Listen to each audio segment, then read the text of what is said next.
Halo semuanya, minggu kali ini saya akan menjelaskan tentang Activity Relationship Chart.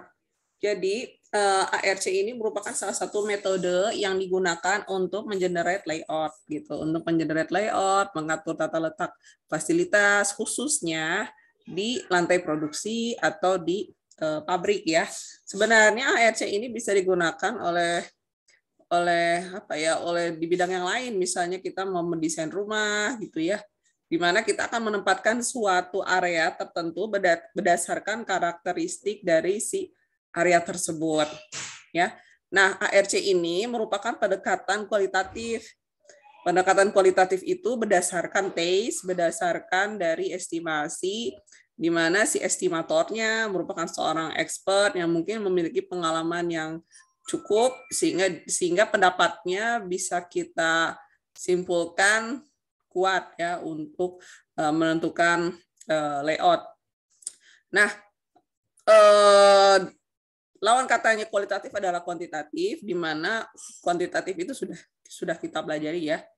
Ada metode form to chart gitu ya, di mana kita bisa membuat beragam alternatif layout ya berdasarkan perhitungan dari momen. Nah, kalau activity relationship chart ini lebih mudah dibandingkan dengan form to chart karena kita menempatkan suatu departemen berdasarkan karakteristik dari si departemen tersebut ya. Oke. Nah, mengapa hal itu bisa terjadi? Karena ada kalanya begini, suatu departemen misalnya membutuhkan mesin dan mesin itu sangat berisik sekali gitu ya. Sedangkan proses selanjutnya adalah membutuhkan ketelitian gitu. Jadi kalau misalnya area tersebut berdekatan, justru malah membuat departemen selanjutnya akan terganggu karena si berisik tersebut.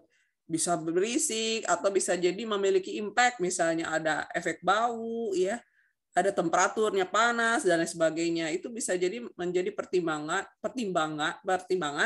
mengapa suatu departemen itu bisa kita dekatkan lokasinya atau kita jauhkan lokasinya karena berdasarkan hal tersebut. Langsung saja. Nah, untuk beberapa informasi seperti aliran dari material, aliran personel, dan aliran dari informasi yang bergerak di dalam lantai produksi, ini tidak bisa tercover di dalam ARC. Jadi kita bisa membuat dengan diagram yang terpisah. Begitu. Nah, caranya mudah karena ARC ini menggunakan standarisasi. Jadi kode-kodenya itu, kode-kode kedekatannya sudah standar pada umumnya ya. Namun bisa jadi kita membuat sendiri, tapi kita ambil yang sudah standar lah, sudah banyak orang menggunakan. Nah, kode A misalnya harus didekatkan sekali ya. Jadi absolut wajib dideketin. Jadi semakin ke bawah, ini dari A sampai X semakin ke bawah, artinya justru harus semakin dijauhkan. Lalu range-nya itu kedekatannya bisa jadi harus dekat ataupun harus berjauhan gitu. Jadi kalau di tengah-tengah bisa jadi bebas, mau didekatin, mau dijauhin itu tidak masalah.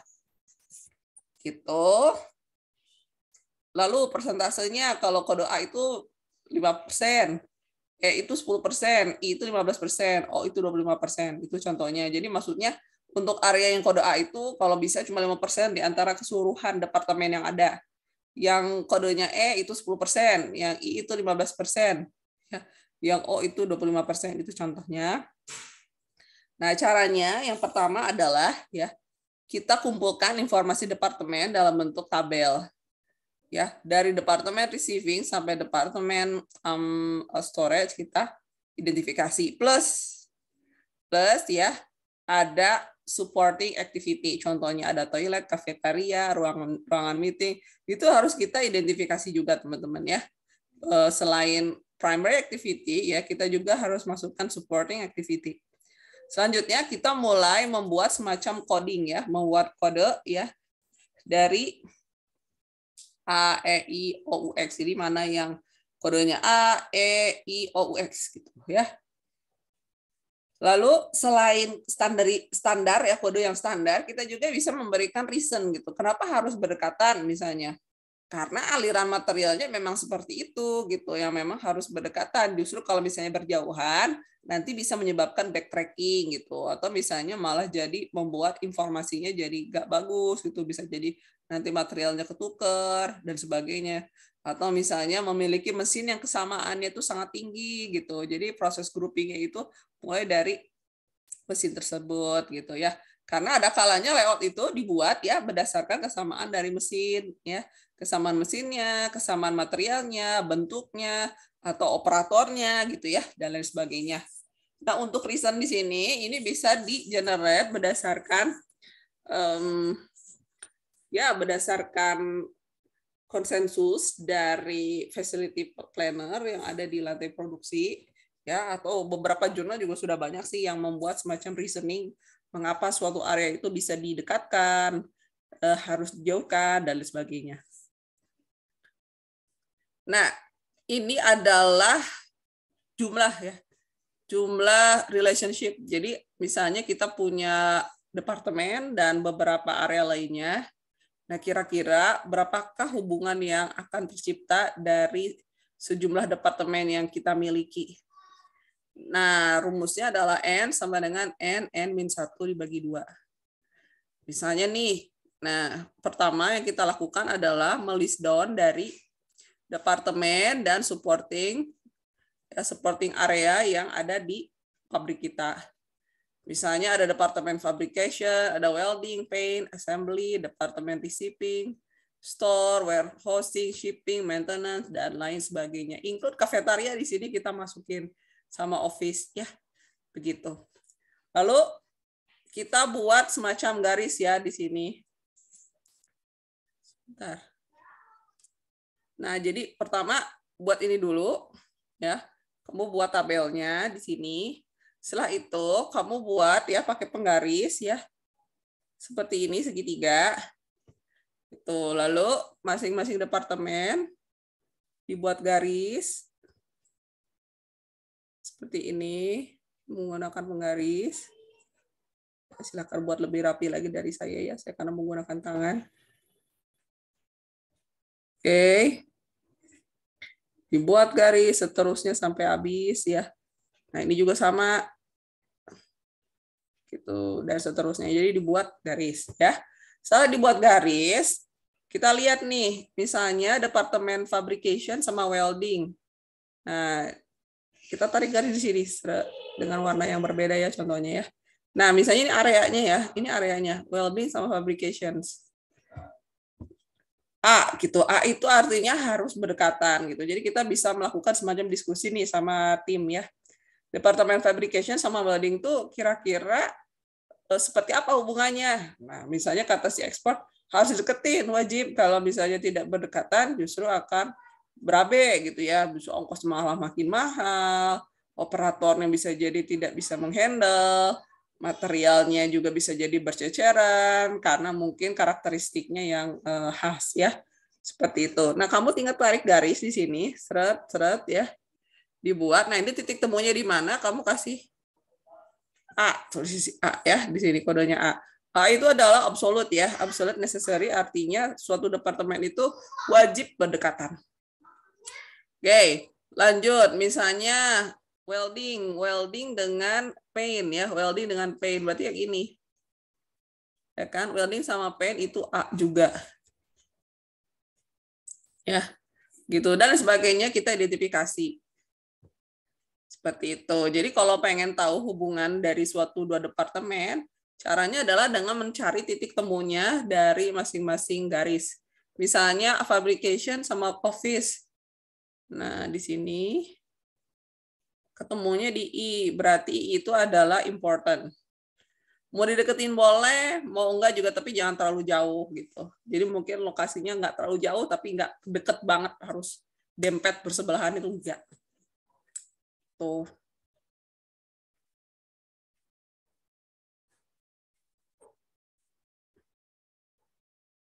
Nah, setelah kamu mappingkan hubungan departemen ya, jadi dua-dua ya hubungannya departemennya itu misalnya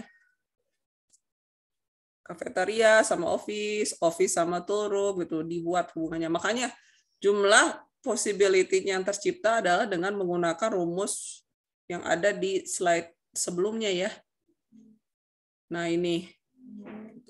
Jadi kalau kita punya 14 ya, 14 departemen.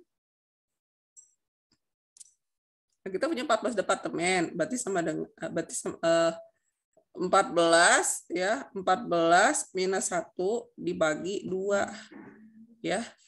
Ini 7 dikali 13. Nah, itu adalah relationship-nya. Kurang lebih berapa nih? 91 ya, ada 91 relationship yang tercipta. Makanya nih lihat ada banyak sekali segitiga-segitiga ya. Tuh. Nih banyak sekali di sini, di area sini ada banyak sekali yang tercipta. Nah, ini pokoknya ini sejumlah 91 aja. Nah, setelah itu kita coba buat tabel baru ya, di mana berisi satu departemen dan di sebelah kanannya adalah kode. Jadi yang masuk kode A itu departemen apa, yang kode E itu departemen apa, I, O, U, X, dan selanjutnya. Nah, misalnya yang kodenya A, yang kodenya itu ada di mana aja sih? Nah, kita lihat nih. Yang kodenya A itu ada 1, 2, 3 gitu ya. Berarti departemen apa tuh? 1 sama 2, 2 sama 3 gitu ya. Lalu ada juga departemen fabrication sama receiving, ada juga ini. Ya, jadi kita mappingkan semua kode-kode A. Gitu.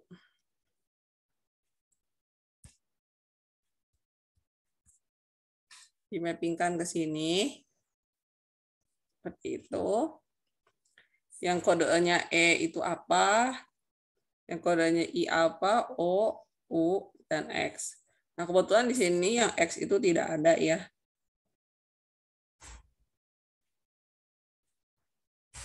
Ada nih. Nah, ada ya. Nah, ada nih tinggal dimasukin aja, nanti ditambahin. Jadi, departemen 67 dan departemen 5 dan 8 ya. Seperti itu. Tinggal diisi di sini. Gitu. Nah, ini belum lengkap sih. Silakan kalian lengkapin ya departemen apa saja. Di sini saya belum mengisinya secara lengkap. Kamu tinggal masukin sesuai dengan yang tertera di sini kalau mau latihan. Selanjutnya kita coba transformasikan. Sebenarnya dari sini sudah cukup sih. Kalau kamu mau stop sampai sini sih sudah gitu ya. Nah, kalau kamu pengen lanjut lagi, nah bisa dilanjut dengan menggunakan relationship diagram. Ini contohnya ya, misalnya ada ARC relationship chart-nya yang ini mau ditransformasikan dalam bentuk diagram. Nah, misalnya yang kodenya A itu bentuk garisnya itu ada yang tebal sama yang halus. Yang E itu tebal saja, yang important itu tipis, ordinary titik-titik. Yang U sama X itu yang zigzag gitu misalnya ya. Nah, caranya adalah ya sudah kita coba lihat yang kodenya A lebih dahulu. Kodenya A itu departemen 2 dan 3 ya, berarti 2 3 berdekatan. Kasih kodenya yang A ya, garis tebal sama garis halus gitu. Terus ada lagi yang kode A-nya adalah departemen 4 sama S2. Tebal sama halus gitu. Terus ada lagi yang A itu storage 1 dan storage 2. Tebal halus. Gitu. Departemen 4 ya dan S2. Tebal halus gitu. Nah, sisanya misalnya ada yang dijauhkan, berarti kan kita lihat yang departemen 2 sama departemen 1 tuh. Departemen 2 dan departemen 1 itu jauh. Bukan lokasinya jauh ya.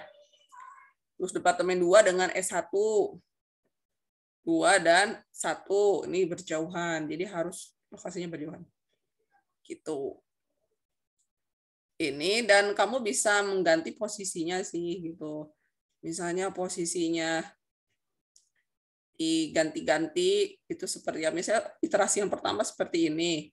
Terus kamu mau mencoba merubah posisinya, mungkin D2-nya di bawah, tapi D3-nya yang jelas yang hubungannya erat harus kita dekatkan. Tuh, D2, D3 ini kan berdekatan. Terus S1, S2 seperti ini berdekatan, D4 sama S2 berdekatan, tapi antara S1 sama S2 itu harus berjauhan. Gitu. Ya, itu contohnya misalnya. Nanti kita bisa putar-putar mana yang kira-kira paling optimal. Oke. Ini adalah aturannya ketika kita membuat relationship diagram. Pertama adalah cari dulu yang A. Gitu. Terus dibuat ya. Cari dulu yang kodenya A. Kode A-nya itu yang garisnya tebal sama yang garis halus. Terus baru ditambah kode yang E, yang X, I, O. Selanjutnya kita coba putar. Ya, misalnya kalau A-nya tadi awalnya di kiri, sekarang di kanan, tapi harus berdekatan gitu ya, yang kodenya A. Itu contohnya. Oke, selanjutnya balik lagi ke ARC. Nah, ARC itu bisa mendapatkan alternatif layout berdasarkan pendekatan kualitatif ya. Lalu ARC ini juga bisa kita konversi nanti dengan menggunakan algoritma lainnya ya, bisa kita combine. Gitu. Nah, ARC itu juga bisa kita combine dengan FTC, namun dia bukan berarti ARC itu bergantung sama FTC. Dia tuh ya independen aja. Tapi kalau kamu mau combine, itu silakan. Jadi nanti si initial layout-nya berdasarkan dari hasil pertukaran dari FTC. Itu contohnya ya. Ini adalah contoh, ini contoh baru. Jadi misalnya ada data FTC seperti ini. Ada data FTC di mana kita pengen mengkonversikan si data tersebut ke dalam bentuk ARC, ya, Activity Relationship Chart. Oke. Nah, ini angka-angkanya didapatkan dari jumlah persentase material handling ya. Persentase penggunaan material handling dari masing-masing produk yang ada di dalam rantai produksi gitu. Si FTC itu kan memang tipikal cocok untuk pabrik yang menciptakan produk lebih dari satu ya, jadi multi produk gitu. Dan masing-masing produk memiliki rutenya, memiliki proses-prosesnya masing-masing gitu. Nah, apa yang harus kamu lakukan? Pertama adalah mencari nilai tertinggi dari si persentase material handling tersebut. Nah, ini didapatkan dari datanya FTC ya. Yang diagonal, gitu, yang backward, forward, gitu.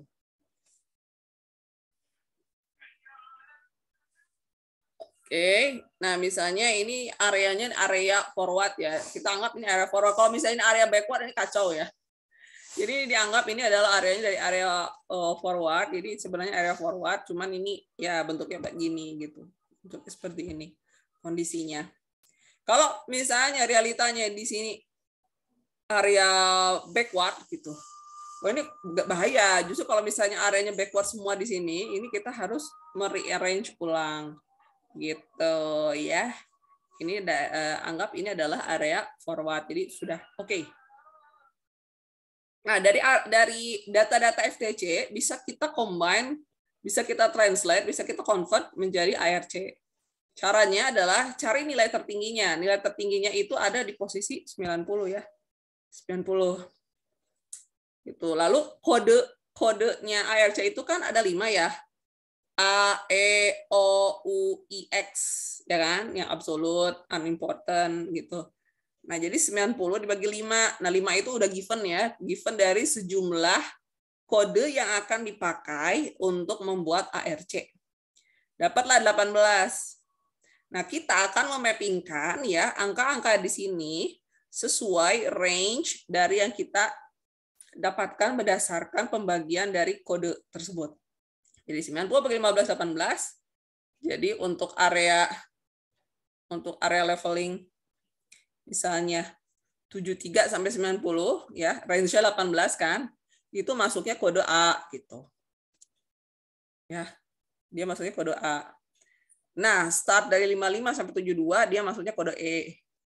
Pokoknya selama di rentang 18. Jadi kamu buat leveling untuk kode yang akan kita gunakan di ARC. Nah, levelingnya itu kan mulai dari A, E, I, O, U kan. X bolehlah X di sini. X itu ya pasti 0 lah ya. Gitu. Nah, kita bisa buat di situ dengan menggunakan range-nya yang sudah kita perhitungan sebelumnya ya. Jumlah yang tertinggi dibagi dengan 5. Bu, kalau misalnya kodenya itu saya lihat ada yang 6, ya berarti bagi 6, berarti range-nya nanti 6.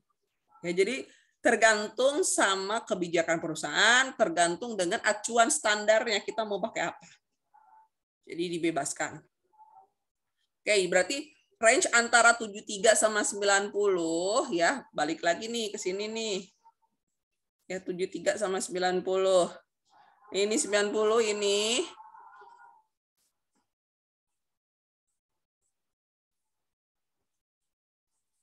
Ini 90 ya. 90. Itu masuknya kode A. 73. Ini nggak masuk ya ke area 7390. Dari 7390 ini nggak masuk. Berarti cuma satu aja berarti yang masuk ke dalam kode A. Ya, seperti itu. Yang masuk kode 55 sama 72, dia masuknya kode E. Balik lagi. 55 sampai 72, 55. 55 berarti ini masuk nih kode E ya. 55 sampai 72. Udah cuma segitu aja. Itu. Nah, jadi tinggal di mappingkan ya. Tuh, jadi A sama B. A sama B itu apa? A sama B itu 45. 45 itu apa? 45 ada di lokasi I, berarti I. Ya. A sama C ya. A sama C. A sama C 45. Nah, 45 masuk ke area mana? Ya. 45 maksudnya I ya. Oke, I. Terus A sama C itu 15 ya. 15. Oke, kalau 15 itu ada di U. Boleh kasih kode U. Lalu A sama D. A sama D itu kita dapatkan angkanya 25. 25 itu ada di area 19 sampai 36. Berarti kasih O ya. Gitu. Nah, seperti itu ya diagram dari activity relationship chart. Ya. Jadi kita memudahkan dalam menempatkan suatu departemen. Jadi kebayang ya, misalnya A sama B itu important, A sama C itu unimportant, berarti lokasinya bisa berjauhan. Nah, habis dari sini mau diapain? Nah, kamu bisa menggunakan relationship lagi seperti ini. Dikasih kode-kode dibolak-balik gitu. Pokoknya intinya jangan sampai ada backtracking aja. Ya, misalnya nih hasilnya yang ini, lalu kita coba mappingkan dengan urutan prosesnya, ternyata malah banyak backtrackingnya, berarti harus kita putar lagi, harus kita putar-putar lagi, ya kita ganti-ganti lagi sampai mendapatkan angka yang optimal. Gitu.